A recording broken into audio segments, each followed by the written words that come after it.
A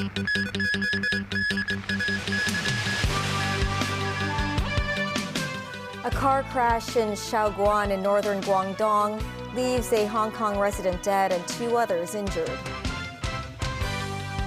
A plan to deepen collaboration among Hong Kong, Macau, and the Greater Bay Area. And fighting continues in Gaza and Israel as Israel and Hamas give a lukewarm response to an Egyptian peace proposal.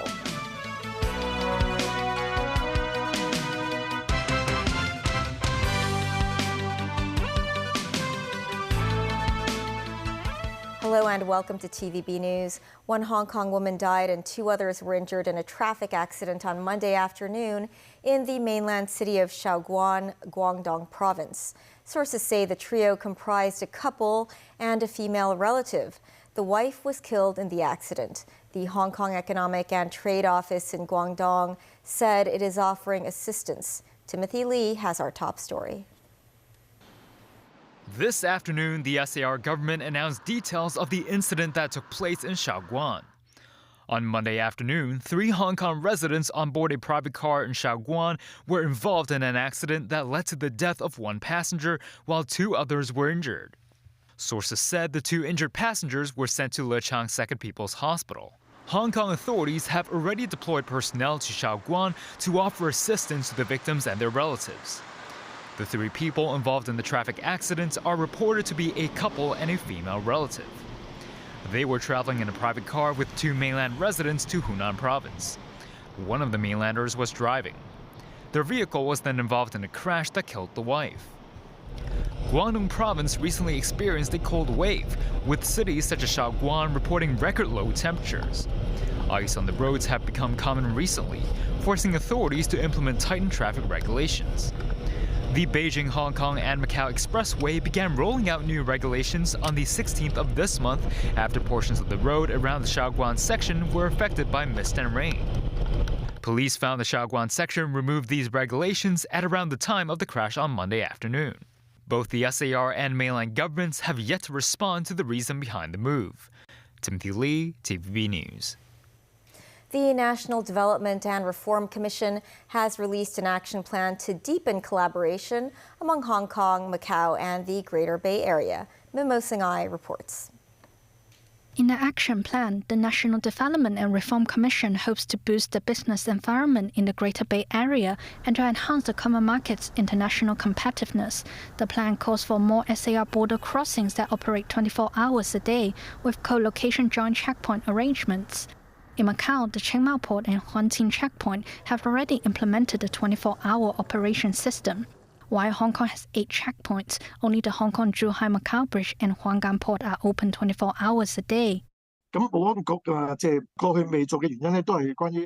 Lawmaker Lau Guo-fan said a trial operation of the 24-hour system should be introduced at the Hern Yu Wai checkpoint and Shenzhen Bay port first.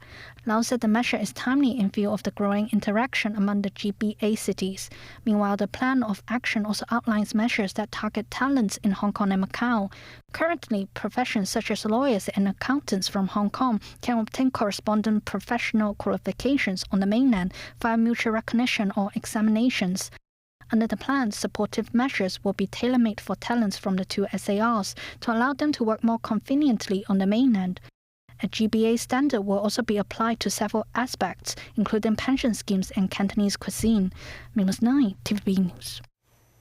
Today is the last day of the 4-day-long Christmas holiday. Up until 4 p.m., more than 200,000 people had returned to the city via different checkpoints.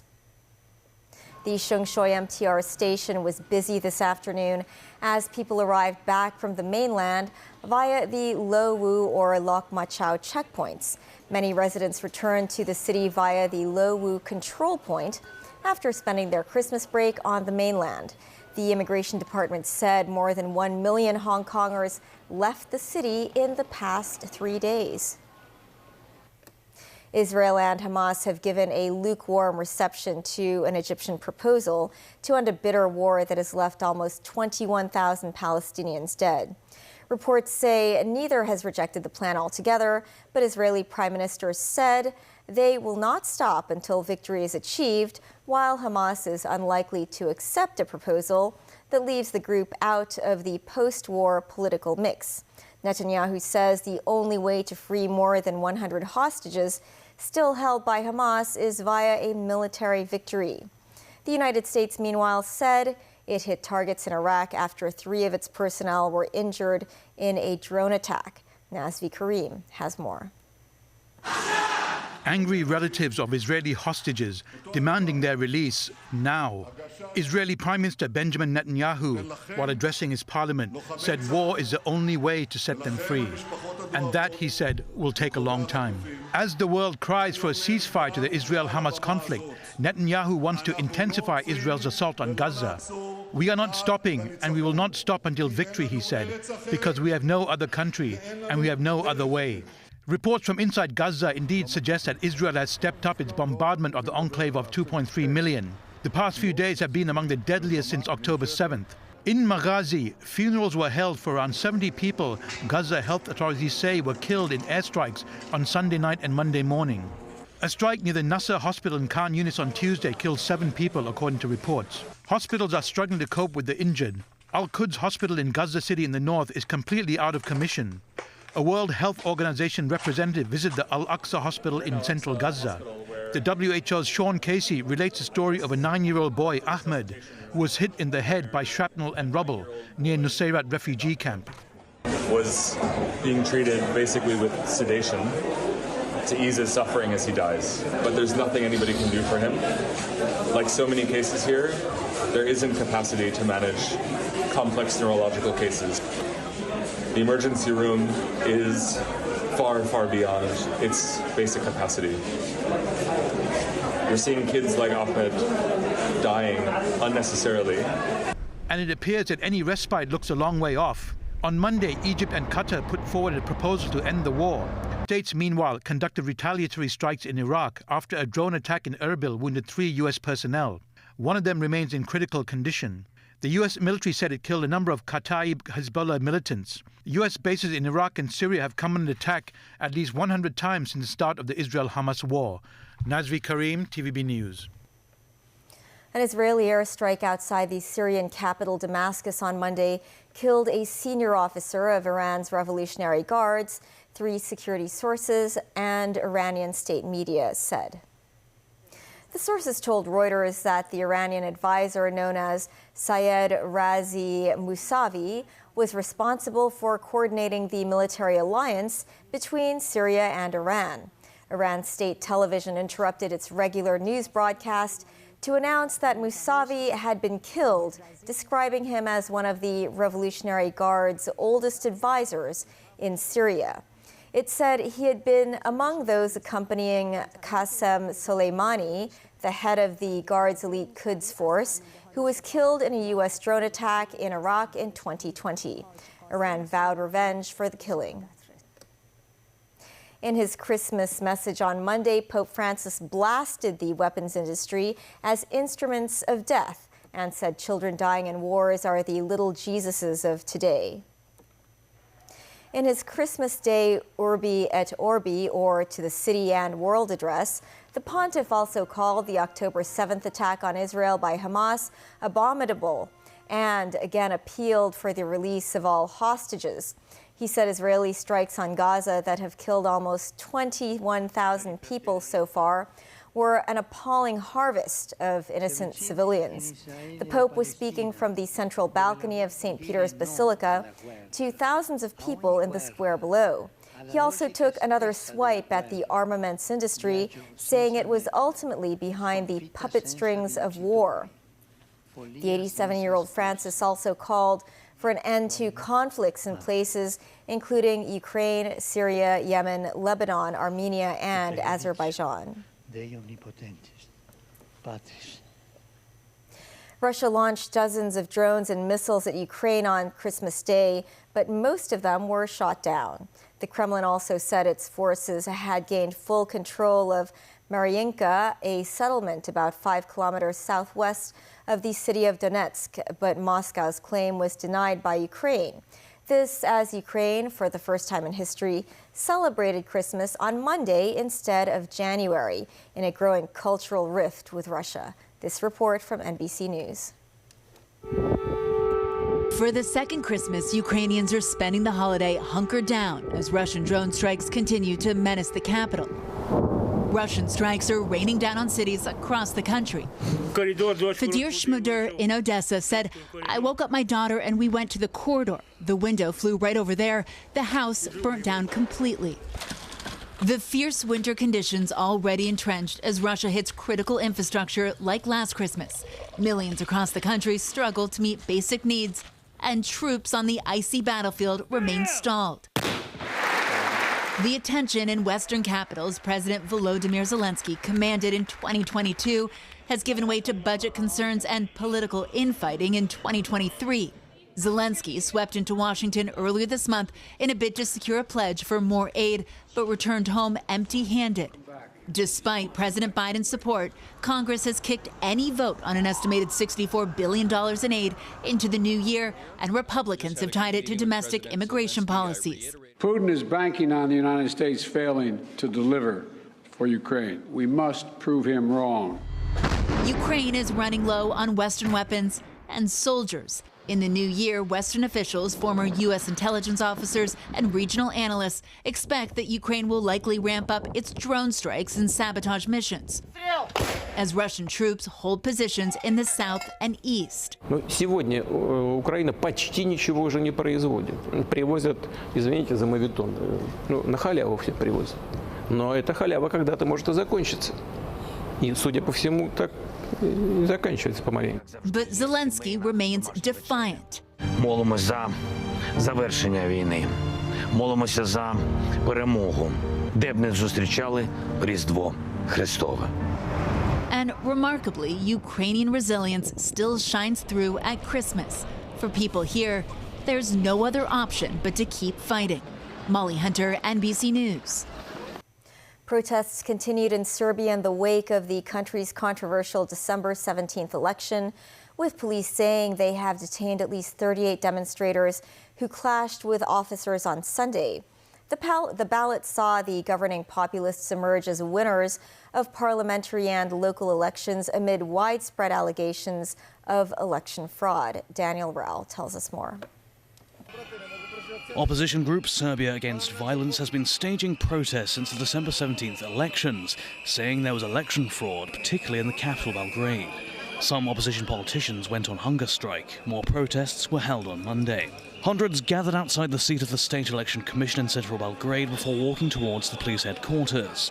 38 people who had been detained during and after an opposition protest over election results on Sunday are believed to be being held there. Senior police official Ivica Ivkovic told reporters that those detained were facing charges of inciting violent change to the constitutional order in reference to attempting to overthrow the government and violent behaviour. He added that 8 officers were injured during the protest, including some seriously. Also on Monday, several hundred university students and other citizens blocked traffic at a key Belgrade street that hosts government headquarters. No clashes were reported during this demonstration. Representatives of Serbia Against Violence have said they will not recognise the election results, calling instead for the vote to be annulled and held again in a free and fair election.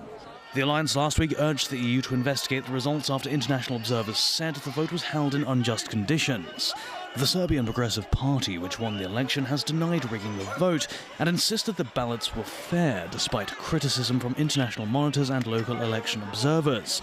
Representatives of several international rights watchdogs observing the elections reported multiple irregularities during the vote, including cases of bought votes and ballot box stuffing.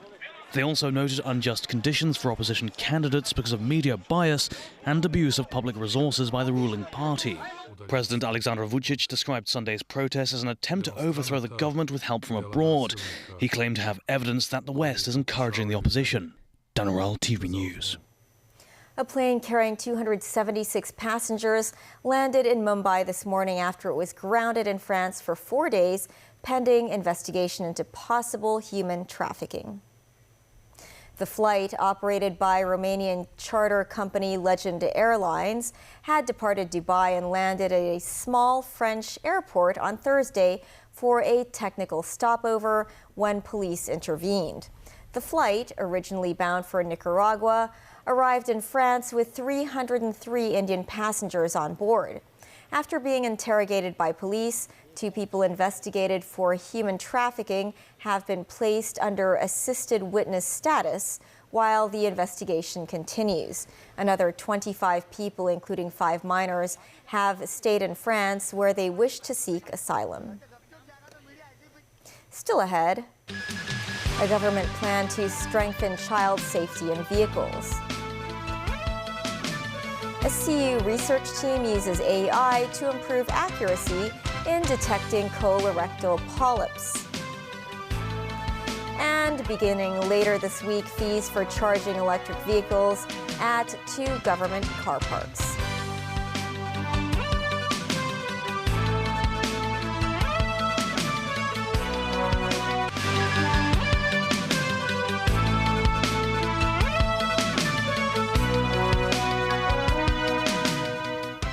Welcome back. More than 350 children aged 12 or below suffered injuries in traffic accidents over the first 11 months of this year. That's a 50% increase year on year. 16% of the cases involved children not wearing seat belts. The government plans to enact stricter laws on child safety in vehicles next year by expanding the requirements for child safety seats and seat belts. Timothy Lee tells us more. Children suffering injuries in traffic accidents is becoming more common in the city. But how do parents guarantee the safety of their young ones while taking a ride? This man said he would hold his child in his arms, adding he no longer uses child safety seats because his youngster dislikes its restrictions. While this woman said her children have used such seats ever since they were infants. She made sure they became used to the seats at an early age for safety reasons. Under current road traffic regulations, children aged below 3 traveling in the front seats of private cars must use protective child seats, but are not required to do so in the back seat. Children between the ages of 3 and 12 are only mandated to wear seatbelts. Just last month, an 8-month-old baby and a foreign domestic helper were thrown out of a vehicle in a car crash at Taipo's Tolo Highway. The 2 suffered head and arm injuries. In just the first 11 months of this year, a total of 359 children aged 12 or below were injured in traffic accidents. The number is 50% higher than the total for the whole of last year. 16% of these cases, or 59 children, did not wear seatbelts nor did they use safety seats. The Transport Department earlier referred to a World Health Organization report that found the risk of injury for children traveling on vehicles can be reduced by 80% if they use safety seats. Meanwhile, Hong Kong Automobile Association Honorary Life President Ringo Lee stressed current child safety features on vehicles are very limited, and most of them are designed with adults in mind.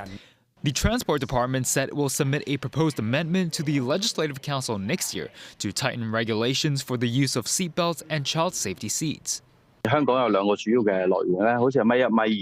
This, as lawmaker Ben Chan suggested authorities refer to amusement park child safety standards when amending legislation. Timothy Lee, TVB News. The Labor Department said it has issued a work suspension order on a contractor after a fatal accident at the Northeast New Territories landfill on Monday. Police received a report on Monday afternoon saying a 60-year-old male worker was trapped between a truck and part of the stone abutment of a bridge at the landfill. He was found unconscious at the scene and taken to North District Hospital. The man was later pronounced dead at the hospital. Police and labor authorities are investigating the cause of the accident. A medical research team from the Chinese University of Hong Kong said the technology behind artificial intelligence can help improve accuracy in detecting colorectal cancer. Colorectal cancer is the second leading cause of cancer deaths in the city. The cancer often develops from colorectal polyps, with adenomas among the most common type. Traditionally, doctors conduct a colonoscopy to detect adenomas. However, the accuracy rate is affected by factors such as the location of adenomas and a treating doctor's experience. To improve the detection accuracy of colorectal cancer, CUHK introduced an AI-assisted colonoscopy in 2021. The technology allows for immediate analysis of endoscopic pictures, allowing for a more accurate detection of adenomas. CUHK said a 40% increase in the detection rate for adenomas has been recorded in junior doctors using the AI system. Starting this week, motorists at 2 government parking lots have to pay for electric vehicle charging services. Beginning on Friday, there will be a $21 per hour fee for EV charging services at the Kennedy Town Car Park. And at the Kwai Fong Car Park, starting on Thursday, motorists will be charged $19 per hour. Secretary for Environment and Ecology, Tsai Chin-wan, noted in a blog post, the current free charging service is a violation of the user pays principle and also hinders the development of public EV charging services. Authorities say the remaining 1,400 semi-quick charging kiosks under the government will gradually start charging users. That's the news. Thanks for watching. Bye for now.